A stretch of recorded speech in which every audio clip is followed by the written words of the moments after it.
welcome back to Simply Farms. Today, we're going to put together a herb above ground bed. Not only are we going to use this to grow our simple herbs like thyme, rosemary, parsley, and your green onions, we're going to also be using it to grow things like ginger and turmeric.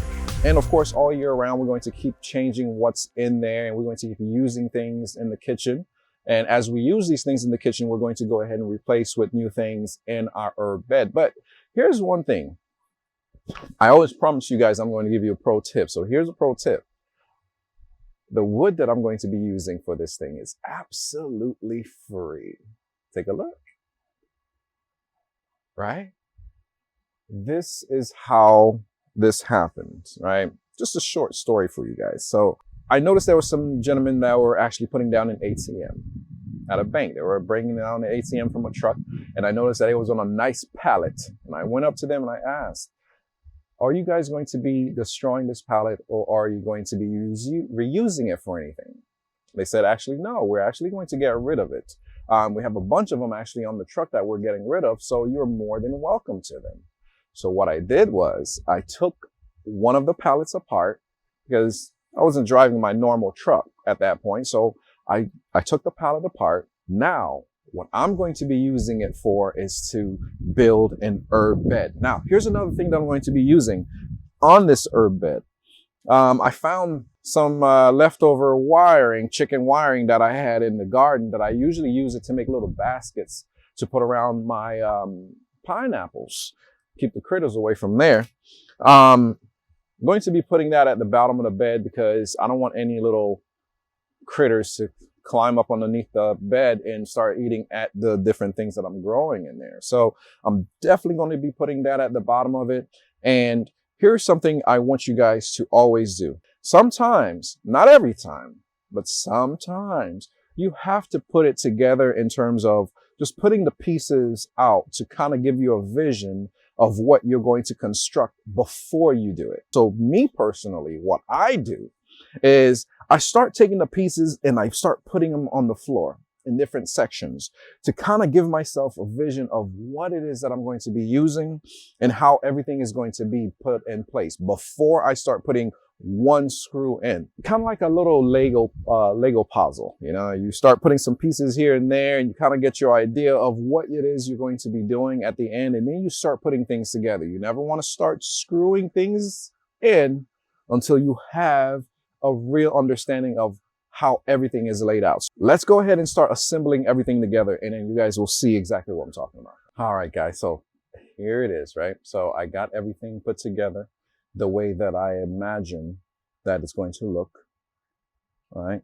And now I'm going to go ahead and screw everything together so you guys can see what it looks like when it's all put together, all right? So this is going to be on the bottom. Put that there. These two pieces are also going to be at the very bottom. So I'm going to put these aside for now. And then I'm going to start by attaching the back pieces to each other, like so. And because these are a little bit longer, I can actually move them further out towards me till I get to the very edge. Move, come on, Bubba, move out the way, huh? This is, come on, move. I'm talking to the people. My dog is always inquisitive of what's going on, willing to give a helping hand, although sometimes it's not very much required.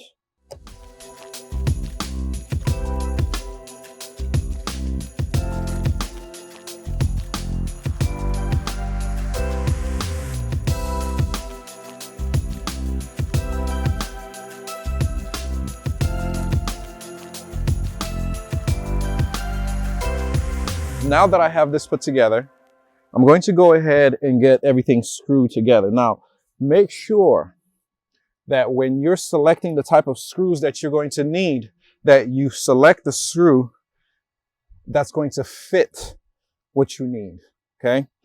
You always want to make sure that you measure out how thick your wood is and you give yourself another 1/2 inch past that thickness, because you need to go past that thickness to the very next wood underneath it or next to it or below it. So always make sure that you're getting the thickness of the wood and you're making sure that you're using, even if you were going to do something like an oversized screw, like for example, these right here were the screws that were part of that pallet when I took it apart. So I made sure I kept them, because I don't think I wanted to go and purchase all this since it was free already. So there's ways around not having to spend a bunch of money when it comes to getting things together. So putting the last finishing touches on this above ground bed that we're going to be using for our herb garden. The wood, of course, like I said, was completely free of charge. I also have another small hack for you guys. If you're in any of these stores that sell dirt that you're going to be using in your garden and you find some of the bags opened, have a conversation with the manager. See if they'll take some percentages off that bag if you'll take it off their hands. I have gotten a lot of bags for percentages, certain percentages off, because I feel like I am actually helping the manager by not having that bag constantly spilling in the aisleways. Everybody's happy. So now I'm just putting a few screws in here just to make sure everything is nice and steady.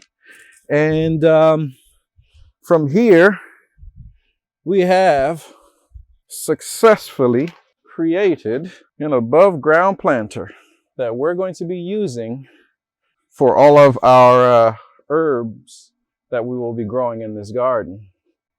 All right, so first I start with some twigs and leaves at the very bottom as my very bottom of my bed. And I also go ahead and I stomp it down to get it nice and deep in there. And then on top of this, I'm going to add some compost and then some soil. So in here, we are mixing some cow manure and some pine bark, which is going to be placed in here as the first layer, which is like the compost. So it's going to be black cow or cow manure and pine bark. So on top of the leaves and twigs, I put a mixture of cow manure and pine bark as my next layer. And in the very top layer, I'm going to go ahead and put in some potting mix. The reason why I'm putting potting mix is so that way when I have little seedlings in here, they have a very good amount of nutrition that they can use to start their growth. All right, so we're going to get this mixed up and we're going to put the last layer and show you what it looks like at the very end.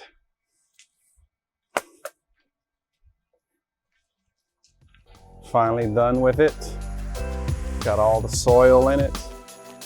And now she is ready for some planting. If you learned something from this video, please comment, like, subscribe. There will be more to come.